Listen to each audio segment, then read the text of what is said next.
And welcome back to another episode of the Brett Snodgrass podcast. And thank you so much for joining us today. I interview an amazing friend and guest, Toby Imah from Dallas, Fort Worth, Texas. What's going on, Tobias? Oh, not too much, Brett. How are you doing? I'm doing fantastic, and thank you so much for being on the show today. If you're tuning in and this is your very first time, I ask you to go to the Brett Snodgrass YouTube channel, click on that subscribe button, ring the bell, so you get notifications on all the videos that come out each week. And with that, Tobias, man, I have been looking forward to this interview for you. I'm going to dig in. I'm going to dig into your life, figure out Let's do it. figure out who Tobias Imah is. You know, when we first started talking, you talked about you've been one that has gone through the mud. You've gone through challenges, hardships in your life, and I want to just talk about that. So first, just describe who is Tobias Imah, so all our listeners can know a little bit about you. Sure, we are definitely diving right in. So I'm definitely not one to talk a whole lot about myself, but if I had to just give a synopsis of who I am, or who I would hope people say I am, first and foremost, I'm a Christ-following father. I've got two wonderful kids. I've got a boy and a girl. Got a beautiful, lovely wife that I've been married to for, oh gosh, I'm on the spot now. You're going to have to edit this if it's wrong. For 10 years. Wow. So going on 10 years. So just absolutely blessed in that respect. I'm a serial entrepreneur. At this point, my main gig is just real estate. I love it. I think this will probably be the medium that takes me to whatever, my next ultimate goal will be, or hairy, audacious goal, as most people are calling it these days. So yeah, I mean, that's just kind of a short synopsis of who I am. Definitely. Been looking forward to this as well. And I remember, we kind of talked about this, just doing this, and I was like, I don't even know if I qualify for this, because I'm in the middle, right? I don't even know which way I need to go in regards to finding, significance. So yeah, this should definitely be interesting. And as we discussed, it's going to be pretty raw. Well, that's the best part. And I was talking to a coach at one time, and he talked about just the journey. And sometimes a lot of the people that I interview, they seem like they've made it right to the top of the mountain, that they've went through this whole journey and they've climbed this big mountain and they've reached the top and they're on top of the world, and they found their self, they found their purpose, they found their significance. And I thought it was just really important to talk to you, because you just had a lot of questions when it came to, what you were supposed to be doing, what God wanted you to do in your life. And especially as a very successful serial entrepreneur like yourself, I just think it's really important, because most of the time entrepreneurs, they don't talk about these things. They talk about how successful they are, some strategy that they're using. But on this show, we like to dig in and really just have a real conversation about purpose and significance. And as you are going on this journey, I just thought that you're very relatable. I know I can relate, and I know a lot of our audience members can relate to you as well. But before we get into really digging into all of that, what's it like being married 10 years? My wife and I joke sometimes, because we've been married 8 years, and when we were only married just a couple of years, we were like, oh my gosh, we're going to be married for 10 years in like 8 years. And then all of a sudden time just flies, and now here we are, and it's like almost there. So what is that like, 10 years into marriage, and describe that to us? Yeah, I mean, it's definitely been great. She'll probably watch this, so all great things. She'll definitely watch this. What's your wife's name? It's Tabitha. Tabitha? Yeah. So what do you want to say to Tabitha? So if Tabitha's watching this right now, what do you want to say? Oh gosh, I would definitely tell her that I love her. I love her dearly. She is definitely my right hand. She keeps me balanced. She keeps me in check. And she is the definition of everlasting and unconditional love. So that's what I would tell her. That's awesome. Isn't it crazy? Probably should tell her. You should. And put a couple emojis in there too. Wives like exactly. that. Isn't it crazy? Like, a lot of times I hear that our wives just balance us out.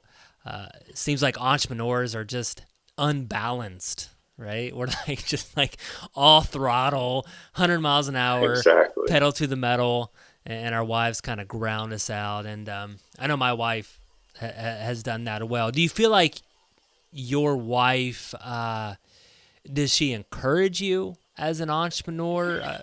I'm sure you're a risk taker and you don't even Oh think yeah. about it. You're just like, whatever, put a bunch of money and. But does she hold you back? Does she encourage you? Describe what that relationship is like as an entrepreneur. Yeah. So a lot of times I equate my life as kind of being the Wild West. I'm just a gunslinger.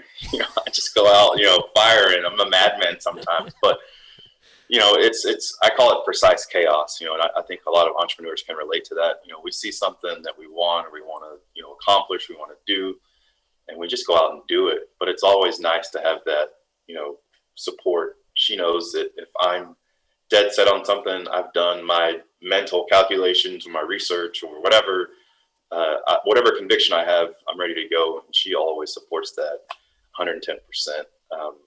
When I started this real estate venture, a lot of people thought I was crazy. And, of course, she was just like, look, I know that whatever you do, you're going to be great at. I support you 110%. And that's how it's been throughout our relationship. And it's just so awesome to have that support system. And it's not something that I necessarily think about often, but it is something that I should definitely reflect on, because it's just a phenomenal thing to just know that I have this like sanctuary at home. I can always come home and, regardless of whatever I've been through, for example, I just got a surprise tax bill, a personal property tax bill from a previous business venture. I'm just like, oh yeah, I'm freaking out. I come home and she's just like, look, just pay it. I'm just like, yeah, but nobody wants to spend money that they don't have to spend or they, Right. didn't know about. And she's like, just pay it and be done with it. Right. So it's always nice to just, yeah, That's the exactly. grounded wife right there. That's awesome. I Yeah. can definitely relate to just being the wild, wild west. And us entrepreneurs, we like those movies that, just the guy just rolls up, got the gunslinger doing the draw, Billy the Kid style. Yeah, exactly. That's exactly what my life is like as well. Have you ever, and just to kind of point to your family life and to your wife as well, have you ever failed?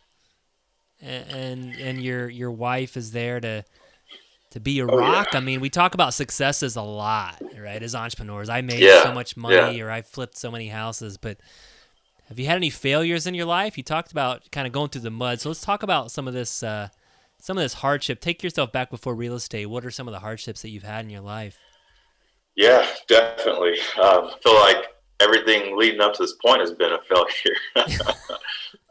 But I've been learning a lot about failure in the past years, and I'm still going through failure. I think, like you said, that's just one thing that most people don't want to talk about. I can get on here and list all of the accomplishments, but I could also, like you said, list a lot of these failures that have led to those accomplishments. So just kind of diving deep into it. Previous to real estate, after I got out of school, so I ended up, we'll go way back. So was a young lad in college. I went to Baylor University. Like most folks, I thought I had it all figured out. I wanted to jump in and be pre-med, right? My sister's a dentist. So I figured, I'd do pre-med or pre-dent. And, like society says, I'd make good money and have a stable life and, I would do good. And yeah, I could just, do that for lack of better words. So obviously as an entrepreneur, I wasn't, carved out for that niche. And I learned that early on, just in school in general. I had no interest in biology, had no interest in, labs and things like that. And kind of that wake up call was when my mom passed away my junior year. So, of course that was extremely difficult, and that just kind of shook my core and my foundation. And I realized that I didn't want to be in school. And, that was just kind of a pivotal point where I just decided, you know what, when I drop out of school, again, everybody was like, what are you doing? Shaking me by the throat. Why would you do that? You could take this, you could become a, physician, you could become a dentist and all of that. And I knew in my heart that wasn't what I wanted to do.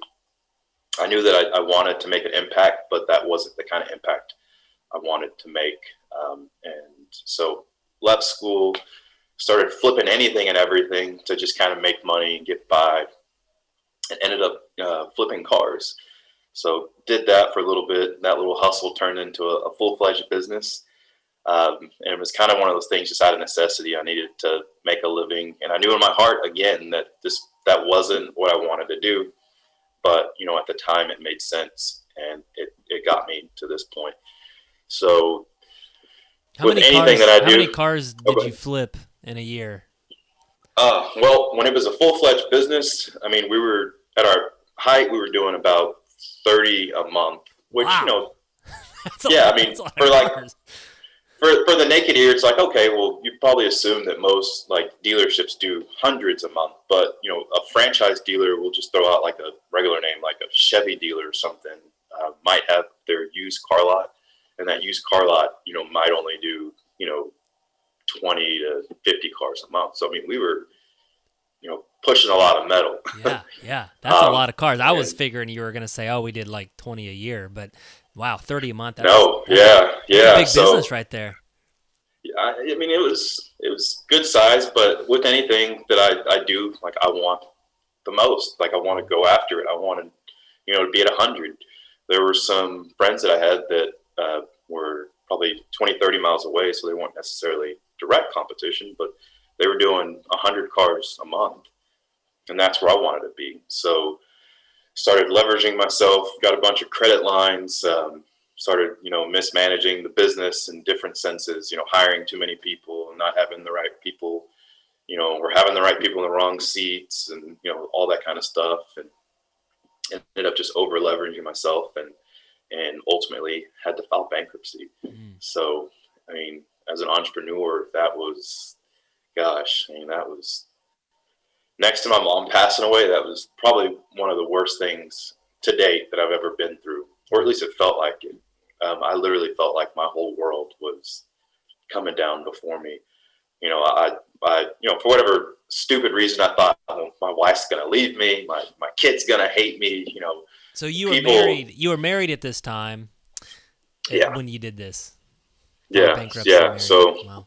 I was married, and we had our son. How long were you married into filing bankruptcy?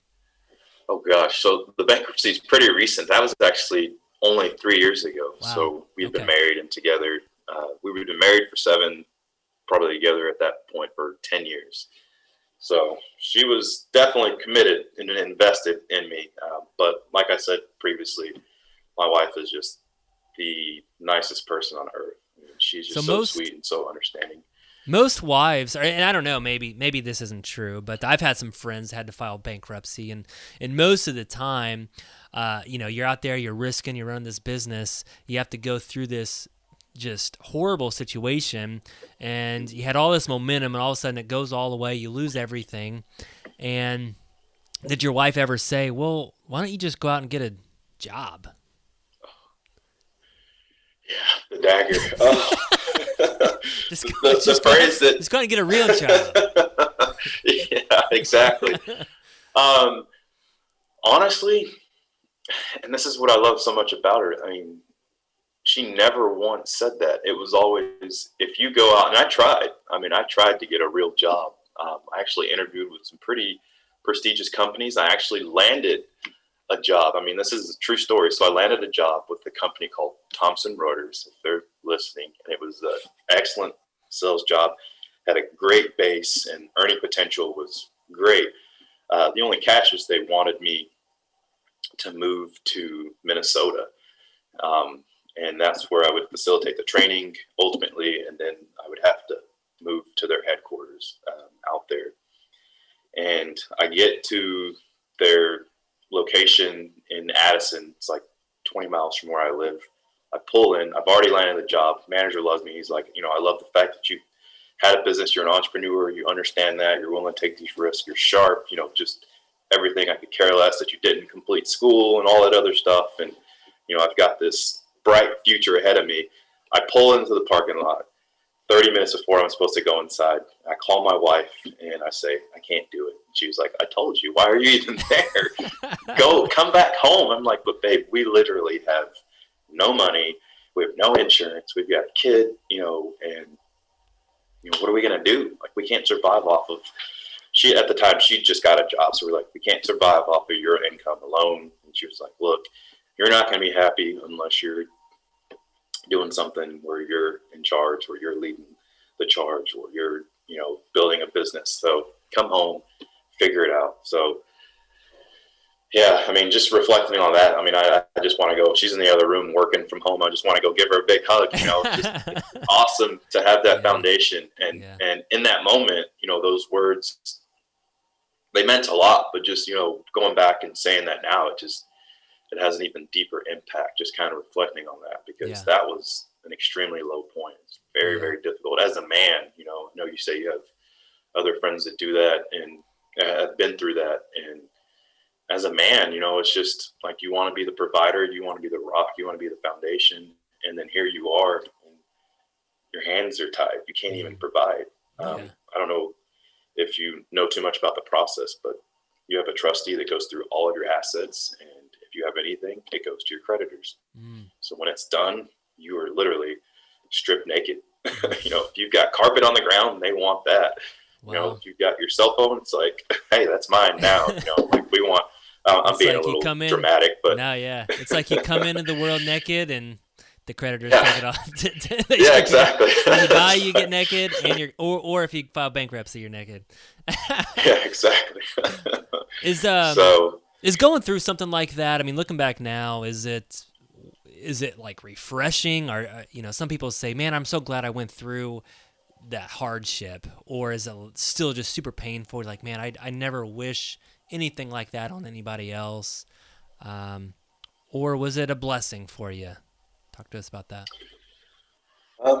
Yeah, that's a great question. I think definitely all three. I wouldn't wish that on anybody else. I know as entrepreneurs, we're so capable. We don't give ourselves enough credit, but first of all, to be an entrepreneur, you got to be pretty stinking crazy. I mean, you're going against a lot of odds, and I'm not saying that to discourage anybody, but and you're going against a lot of people. So you're going against odds and people. Everybody says you're stupid. You shouldn't do it. Get a better job. So go on. Sorry. Exactly. But if you can get past that, and you can get past, your own self and all that other stuff that, we could have a whole, show on the mindset of an entrepreneur. If you can get past all that, you're somebody that can typically withstand a lot of damage, to put it in video game terms. I'm not even a gamer. I don't even know where this is coming from, but I just imagine being in Street Fighter and just getting hit a bunch of times, in XP, just being lost, the damage. I see my kid play Fortnite all the time. So I see his little, damage bar going down. It's like Rocky Balboa just getting hit, Yeah. Time and time again. And then he comes back at the end. And he wins. So, I think if there's anybody that could bounce back from something like that, it's an entrepreneur. But I wouldn't wish that on anybody is the point I'm making. But if there was anybody that could, bounce back from that, it's an entrepreneur. I mean, we're built to last. Hopefully, if you really, again, going back to all that mindset stuff, you believe all those cliche sayings that are so powerful, you can really, make it through something like that. But it was definitely an eye-opening experience. At the time, I literally wanted to jump off a cliff. I felt like such a failure. But looking back now, I wouldn't change it for the world. And honestly, I mean, there's still people in my immediate family that don't even know. So, that embarrassment is still kind of with me. And I mean, now they did a quick, well, yeah, exactly. Well, yeah, pretty much, So, I just, I'm so private in that sense. But, when I'm just thinking with doing something like this, I just hope to inspire somebody that's going through something that, they just kind of seems insurmountable or whatever. And, maybe embarrassing to some degree.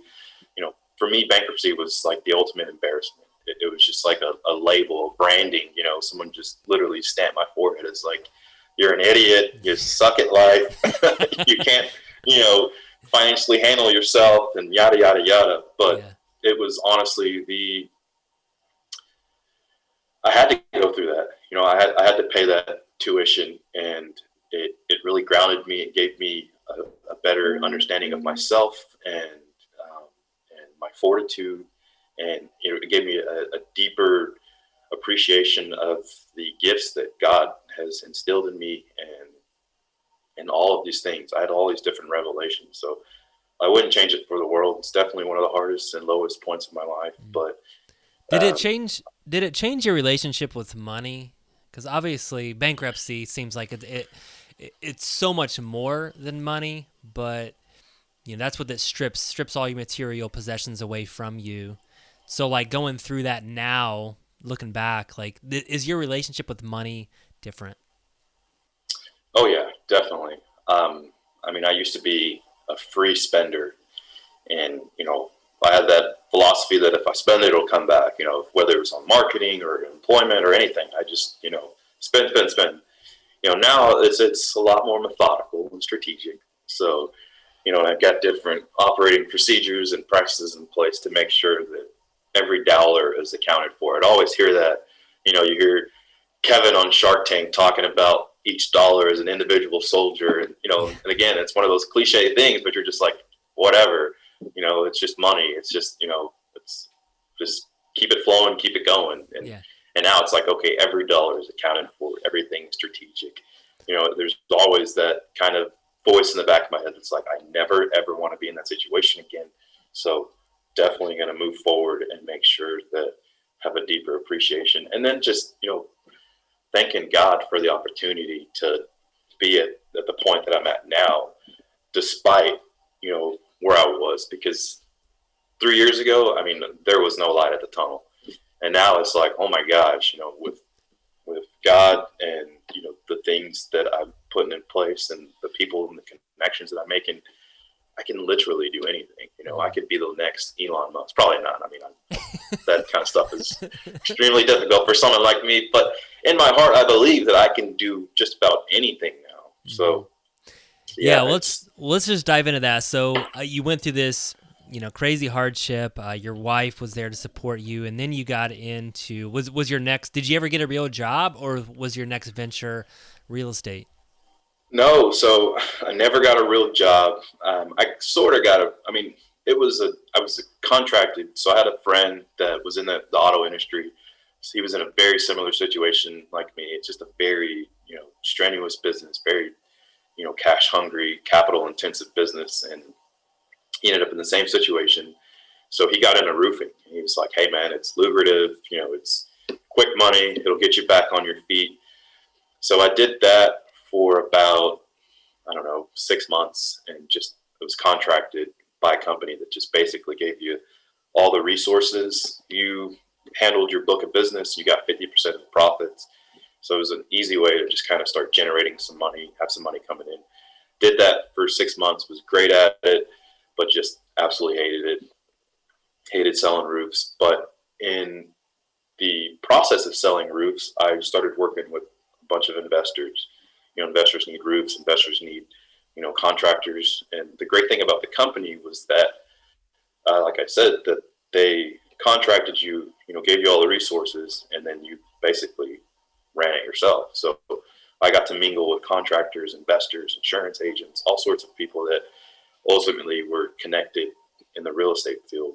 And so that started sparking interest, and then kind of seeing what investors were doing with projects, and talking and networking. And one night I just started watching a bunch of YouTube videos, and I actually just started listening to your podcast, and I was like, oh my gosh, where has this been my whole life? Like, my goodness, that passion was back. For the longest, it was like I was only seeing things in grayscale, like everything was just black and white, and all of a sudden that pop, that color, it's like going from, the old Android phones to the new iPhone. It's like, oh my gosh, look at the crystal clear, crisp quality. Like that was back in my life, and I got fired up about that. Started doing a bunch of research, and again, had that moment with my wife where I said, hey, you're gonna think I'm crazy, but I want to start wholesaling real estate. I want to get into real estate. Mm-hmm. I want us to start building a legacy. I want to own rental property. I want to, own multifamily. And, she looks at me and she's like, I believe it. Do it. So, after you just filed bankruptcy a couple years ago. Yeah, exactly. But I explained to her, I was like, man, it really seems like I won't have as much, leverage and overhead. And, if I can learn a little bit more about this wholesaling, I've seen these houses, I've been on the roofs and things like that. I've been in the construction scene.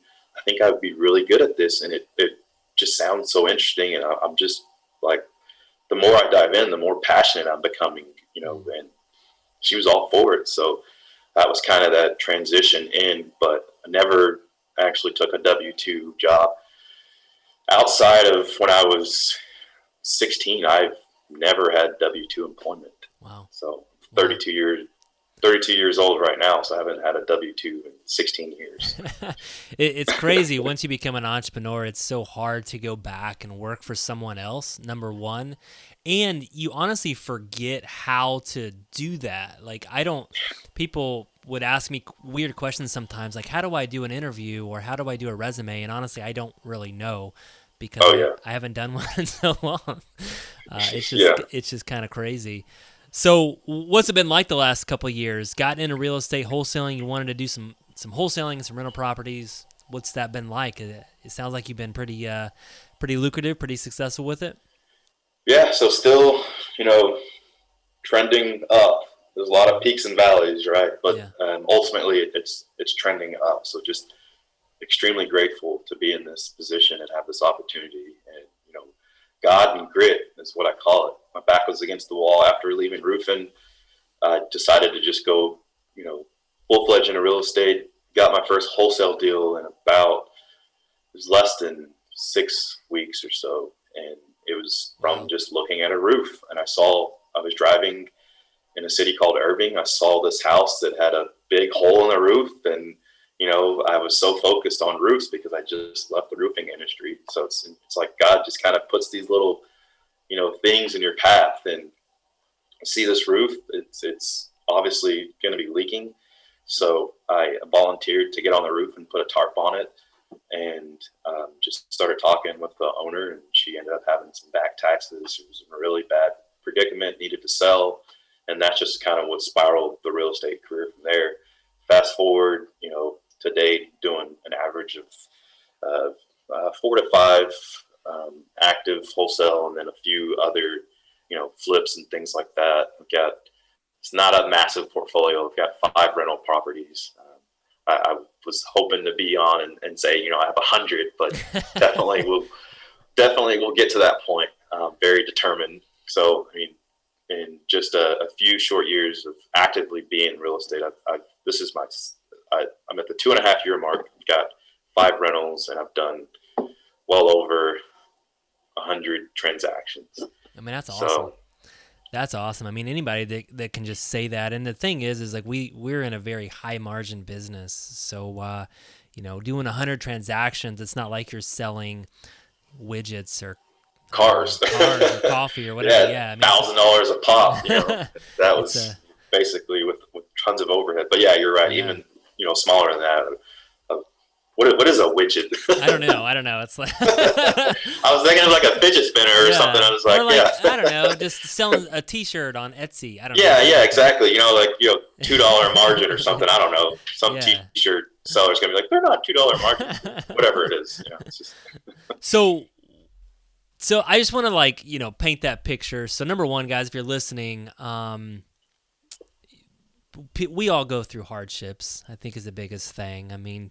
Toby, you've gone through the ultimate probably hardship of an entrepreneur is to lose everything, right?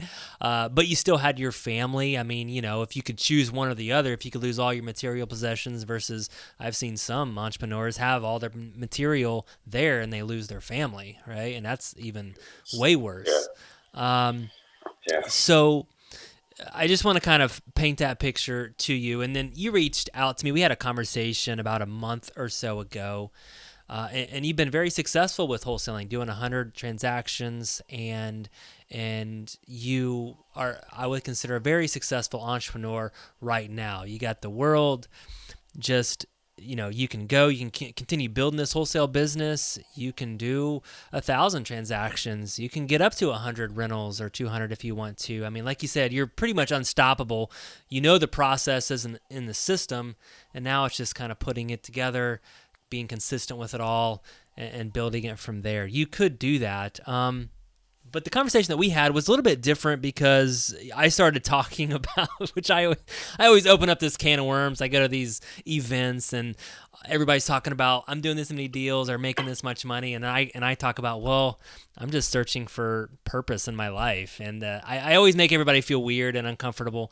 But we started having that conversation, and I just want to kind of have that conversation with you right now. You were listening to me, and I was saying, man, I just want to go beyond success. I want to go into significance. I mean, I want to be impactful, and you've even said that word. You want to impact people's lives. So I want to just dig into your mind today, because I know you've been kind of struggling a little bit with some of these feelings back and forth. Maybe God's tugging you, maybe he's not, I don't know. But how are you feeling with all this right now, kind of searching for purpose, significance? You're making a lot of money, you're doing really well. World says Tobys he's doing good. I mean, 100 transactions. I don't know what you're making per deal, but pretty awesome, man. How are you feeling otherwise? Yeah, definitely want to apologize in advance. It's always that time you're on a recorded Zoom call that they start mowing the grass, and all that. So It's all good. you might hear some grass mowing in the background. But yeah, I mean, you pretty much nailed it. So it's a weird phenomenon, and I was outside of talking to you. I didn't know that other people felt like this. So and it's hard for me to even say that I'm successful, because I'm like everybody else, right? I want to just keep pushing. I'm the most competitive person I know. Success would mean that I owned everything in the world, right? So, there's never a limit. You'll never win that game, yeah, right? Yeah. So like for me to even say I'm successful, like it's like I've got something holding my tongue back. It hurts to say it, but we'll just say that. I mean, I'm successful by any standard, right? So I just keep asking myself, first of all, when is enough going to be enough? And is there ever enough? And is this really the true meaning of life? Just obtaining wealth, making sure that my little bubble is secure, right? That my kid has, the best Nikes and, the best basketball training, and goes to, whatever school, and, has his piano lessons, and my daughter, follows that same path, and, my wife can, freely do as she pleases, and, get her hair done every month, just those little comforts that you start to establish. And, and I can just, go buy a new car and, travel. We've traveled probably 4 or 5 times during the pandemic. And, you just start thinking about that. It's like, yeah, that's great. That's the stuff that we dream about when we, make that leap into entrepreneurship. But for me, it's like, I look at that stuff and it's like, okay, that's great. I love being with my family. That is definitely the significance, a piece of the significance. But I know that, God has instilled this energy in me and this desire in me, and there's got to be more. And just to kind of touch on a movie that I was telling you about earlier that we just watched on Amazon Prime. I think right about now everybody's looking for movies everywhere. Just kind of looking for some sort of entertainment. I'm not one to really sit around and do that kind of stuff, but I'll do it just because they start nagging at me. They're like, all you do is work. Come watch a movie, or Yeah.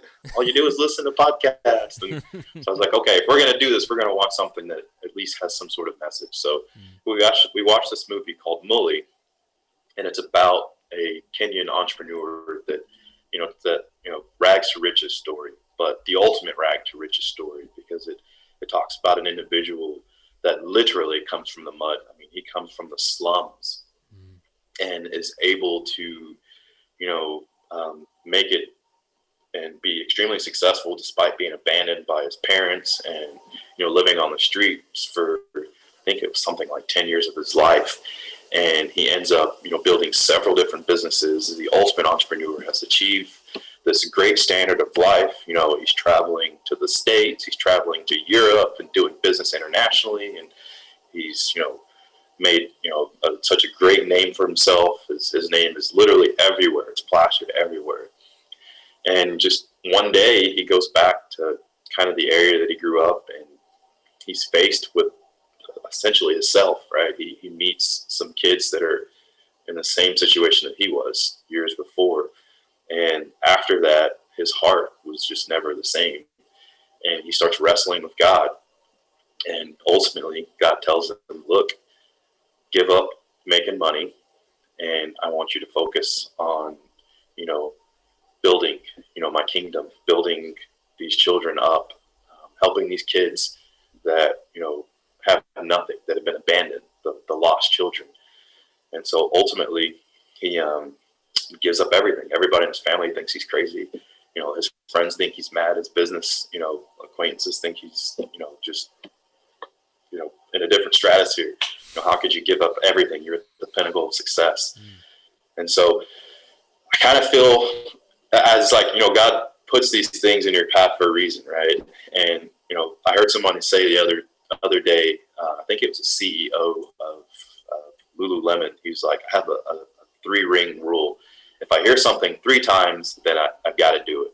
And that is kind of what I've always gone by. I've never like labeled it as anything, but if I'm stubborn, to say the least, I can't just hear it once. I've got to hear it 3 times. And, confirmation was, talking to you. Confirmation was, talking to another person at my church. We had a conversation about significance. Literally, I think it was a couple days before we chatted, and then there was another confirmation I can't think of. So it's like there's 3 confirmations right there where God's like, look, you know how to make money, you know how to, sustain, business and things like that.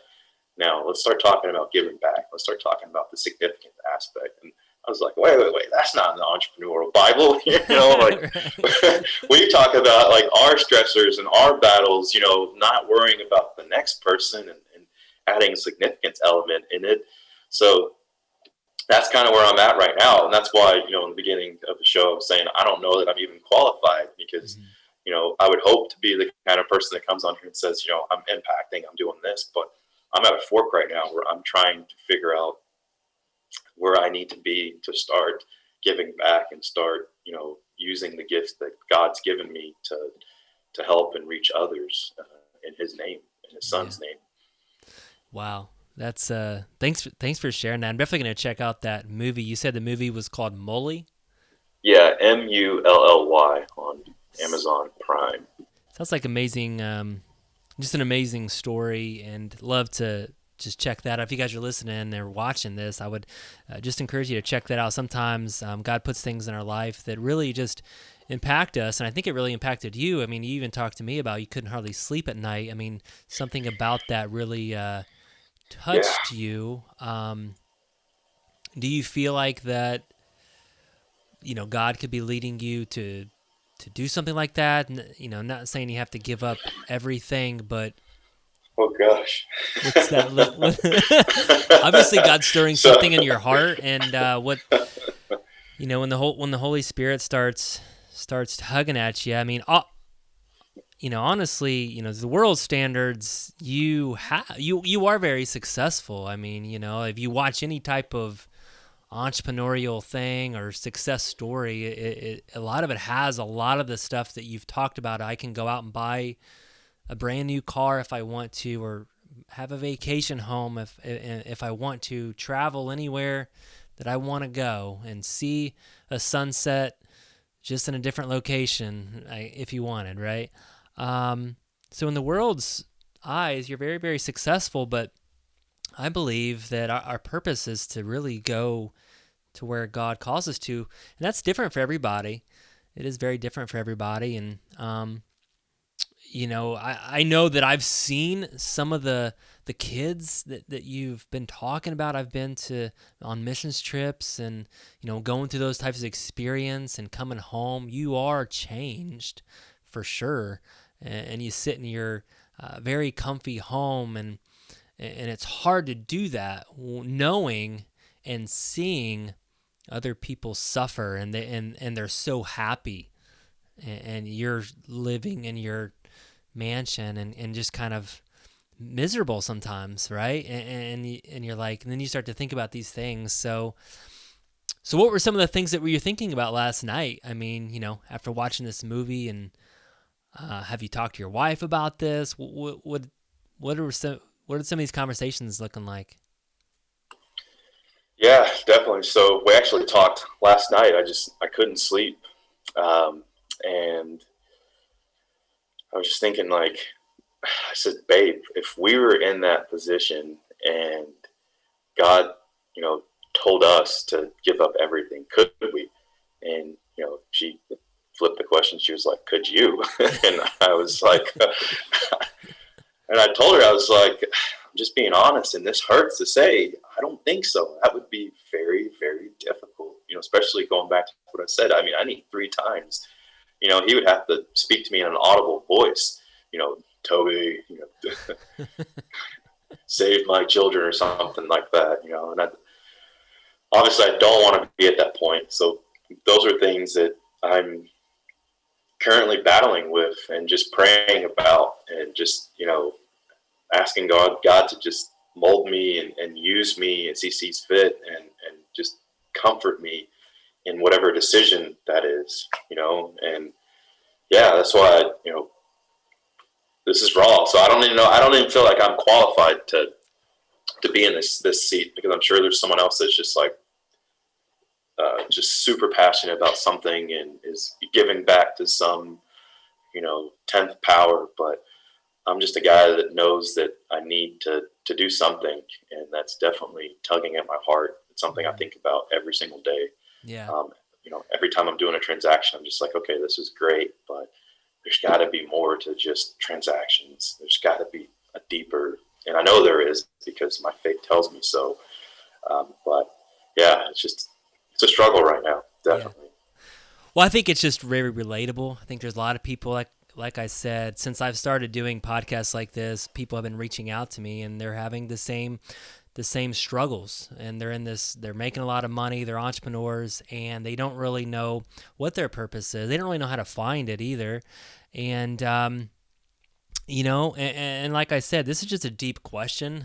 And people have been asking for thousands of years, right? What's this meaning? What's the meaning? What is the meaning of my life? What should I be doing? And it just takes time. It just takes patience and time. And I'm not there either. I just know that I want to do something more. I started asking questions to myself that were scary. These are scary questions, right? Like, if 5 years from now, if I'm doing the exact same thing and I'm in the exact same position that I'm in right now, the answer for myself would have been like, I think that I would have wasted a lot of those years. That was my answer. Maybe it's not your answer. Maybe it's not the audience answer. But my answer was like, if I'm in the same position, doing the exact same thing every single day, day in and day out, I think that I would have wasted a lot of maybe my gifts, my potential, right, to impact people. So I'm still on this journey, and I'm still trying to figure it out and listening to God. And every day is a new day, and I'm just having these conversations with people like yourself. I'm very interested in missions and helping kids, and I'd love to. I'm possibly planning a missions trip this year to Guatemala, and I think that entrepreneurs need to hear these stories, because I think that we have minds that can really make a difference and impact people. A lot of mission trips don't work because they take, kids and they raise money, and the high school students or college students, which is great. They get to experience that and go there. But I think that if you can take like a group of entrepreneurs and see it and experience it, man, like if someone can really get their heart tugged at, and they might just do something amazing, right, and change hundreds of lives if they can get behind something like this. Because I think that we have the minds that can really do that, right? I mean, we've been pounding, and we're risk takers, and right. I mean, don't you think we're just gunslingers? Yeah. And that's what I think. That's what I think the Definitely. world needs, and the kingdom needs more people Yeah. like that, rather than, I don't know, maybe another pastor with a church. I think we need more entrepreneurs out there just gunslinging it and just getting it done, right? Yeah, that's profound, but I mean, it's so true. It really is. I don't think anyone could say it better. That's very profound. It's, So, what would you say now? Obviously, you say you're just not qualified or whatever. I wouldn't definitely not agree with that, because, like I said, a lot of people were in that same this same position. And you see kind of like stuck, but I think these are just multiple conversations that you're going to be able to have with your wife and what God is doing. And I don't know, so what would you tell the entrepreneur out there right now listening to this that is feeling the same way? They feel a little bit stuck. They want a little bit more. I don't know. What are some things that you're kind of doing to kind of navigate through this process, this journey? Sure. So I'm kind of approaching it like I approached my just general entrepreneurship. So whenever I want to embark on something, I just start doing a bunch of research. I get to Google, and then I start, having conversations. I get to networking, and then I start, just taking action. So right now I've done a couple different volunteer events, plugged in with a few different organizations, and just kind of, testing the waters and things like that. And I keep having this like idea of maybe like starting our own organization or just getting involved with something bigger than anything I could imagine, I guess. So just start, Awesome. search your heart, and, figure out what could potentially interest you. Yeah. I think as entrepreneurs, like for me, I don't want to just write a check. I want to go do. I would still write a check, but I would much rather do, right, and experience and have that sort of impact in that sense. So I guess everybody's different, but figure that out. Yeah, definitely. And I would just encourage, if you're listening, just do your research, figure out, what God wants you to do in your life, your purpose. Everybody's wired a little bit different, and I'm a doer too. I think entrepreneurs a lot of times are doers. I want to experience as well. That's why I want to go. I want to see, and I do want to write a check, but I want to see where it's going. And like I said, I just got involved with this Guatemala organization called Transforming Futures. If you guys check it out, transformingfutures.org is the website, and they got a couple of feeding centers over in Guatemala, and just helping kids in the slums and feed them, and then also develop them, give them some skills so they can try to get out of their situation. I mean, we think that our situation is like sometimes rough. I mean, this is really, really, I mean, my kids have never felt like what it's like not to be able to eat, and that's just an example. So thanks so much, Toby, for sharing your heart. Man, I wish you just the best with you and your family and your Thanks so business. much. And I want to ask you too, like, do you have some sort of support group? I think the biggest mistake that entrepreneurs have is they just get isolated. And they say CEOs and entrepreneurs, people at the top, are very lonely. It's a very lonely place to be because they feel like nobody understands them. I mean, you even said your family doesn't even know some of your story because they just maybe don't understand. And I was always the guy at the party, like I was the weird guy that nobody really understood because nobody even knew what I did for a living, So I just think it's important. Like, do you have a support group that you can lean on? I know your wife obviously is a rock, but what's that look like for you? Because I always encourage people to just develop a couple of, it doesn't have to be a big, but just a couple of guys, just to kind of keep accountable. Man, that's a really great question, Dr. Phil. Sorry. No. So, no, just being honest, no, I don't. And that's definitely a big issue. And I wholeheartedly agree with what you said. I'm definitely guilty of that. I feel like sometimes people don't understand me. People can't move at my speed. They don't understand what I'm trying to accomplish. I don't ever share my goals, because they're so big that, it would just, people's heads would explode and they would think I'm crazy. So I've learned that early on. I'm just the guy that just keeps quiet and, holds conversations by asking a bunch of questions and never shares any information about myself because my goals are just so big. Again, people's heads would explode and they would think that I was nuts or selfish or, weird or whatever. Yeah. But yeah, I would definitely love to be a part of a group like that. I just haven't. I haven't really been actively searching, but I haven't found anything like that. So I would just highly, highly recommend that for you, Toby, and I would highly recommend it for our listeners too. And this is something that I, going through this journey of myself, trying to find my purpose and what I feel like God wanted me to do is I just felt alone, it's just kind of a lonely place and you feel a little bit down about it. And so recently I've gotten a group, we meet just once a week over Zoom and just some guys that I liked. I just, started reaching out to them. They're also entrepreneurs and just highly recommend it for someone in your life or that that I don't know, you just feel like, hey, you want to do life with. I think it's just really important for us to lean on each other for sure, just to be open, because it's one thing to join mastermind groups and bump chests and talk, big numbers and all that, but it's another thing to talk about real stuff, it's just different. I would just highly recommend if you guys are listening to check into that. Toby, before we get off the show today, any other just advice to our listening audience about business, purpose, having a family as an entrepreneur? That's always a hot subject too sometimes, but what would your advice be talking to yourself? Because there's probably a lot of watchers and listeners right now that, they're just like you. They have big goals, they got big dreams, they want to, make a lot of money. And what would your last advice be? So, as entrepreneurs, especially ones that read often, a lot of what we regurgitate is stuff that we've been reading.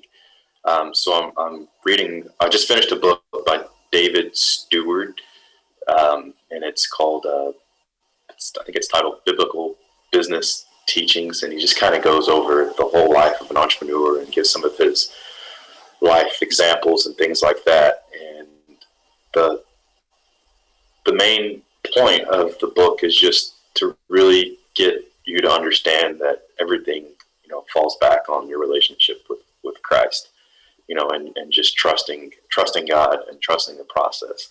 Like I said earlier, God and grit, trust and, obviously read your Bible and, look for that advice in the actual truth, right? I heard a quote the other day that says there's no new truth. And, just thinking about that, it's like, well, there's new discoveries and there's new this, and you refute that and argue. But then I just kind of all right, settle down, stop being an entrepreneur and just accept there's no new truth. So, but the truth is, what we find in the Word of God, right? Our manuscript on how to lead our lives. But ultimately, our lives are a reflection of our business and so on and so forth and everything else. So I am the best at everything when I follow a process, when I'm reading my Bible, when I'm exercising, when I'm doing the things that I say that I truly want to do and accomplish. I'm hanging out with the family and everything's balanced there. That doesn't mean it's perfect, right? Because, you can still have you still have a trajectory that's trending up, but you're in life, the Bible says, Jesus says in life you will face trials and tribulations. Like, he didn't say you might, he says you will, right? People are going to die, things are going to happen, businesses are going to fail, catastrophic pandemics are going to happen, so just trust in God, trust the process, and have grit. Just keep on keeping on. And those are the cliche things that people say all day long, and you're just like, oh, great, another, meme, are they GIFs or GIFs? I don't know. We have a rolling argument. My wife calls them GIFs. I call them GIFs. I don't know. You see those, and you're just like, okay, another one of those. But honestly, I mean, there's truth in those things. Just take time to really read them and apply them to your life. Don't just, set them as your screensaver and not look at them. Look at those things and see the goodness in that and apply that to your life and believe that for yourself. So that's the advice I would give to myself and anyone else is, God and grit. I like that. I'm going to get that sign. I'm going to put a sign back up here. God and grit. You need to get a sign. In your super sick office. Yeah. You should definitely get that. But exactly right. I mean, I was just thinking about this today. I was doing my morning routine, and, people talk about that all the time, but there's just different habits and practices that I can do for myself just to be a better version of myself, right? It's obviously, it all stems from my relationship with Christ, number one. And if that is good, the Bible even says everything else will come into place. Everything else will flow through that, right? So, and I like exactly what you said. Just, we got to stay grounded in our truth. In Ecclesiastes, it says that there is nothing new under the sun. And yes, there is new discoveries and things like that. But when it comes to truth, I mean, that's where we're grounded. That's our rock. And we got to build our house on that strong foundation. So, Toby, thank you so much for being on the podcast today, man. I appreciate you so much. It's an honor. Yeah, thanks for having me. It's an honor that you trumped through this journey with me. This was tough, raw conversations, but I appreciate you. And if you're a family of Tobys, don't hit him too hard when he shared his raw story. Go easy on me. No, thank you so much. And again, if you're tuning into this, check out the Brett Snodgrass channel. All of our videos come out each week. Subscribe to our channel. Get the notifications bell on our YouTube channel. Appreciate you guys so much, and see you next time. Thank you so much for checking out the Brett Snodgrass channel. If you like this video, please slam on that like button. And if you really like it, then subscribe to our channel here. And remember to leave us a comment below, and I'm going to try my hardest to reply to all the comments. Thank you guys so much. This is why I do what I do. Every single week, I come out with content that focuses on success, freedom, and living out your purpose. Thank you guys so much. See you next time.